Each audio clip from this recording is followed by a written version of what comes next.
Good morning po. Nandito na naman po kami sa trabaho. Ayan na po. Ito naman kami sa trabaho ng aking partner.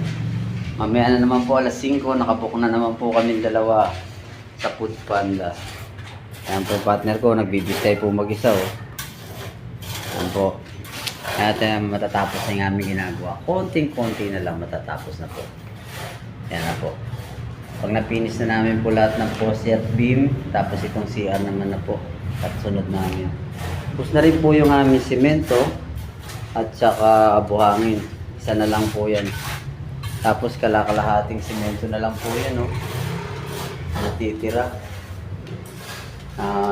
Pag dumating na po si may-ari, yan po, bibili na lang po uli kami para makapagpalitada na uli.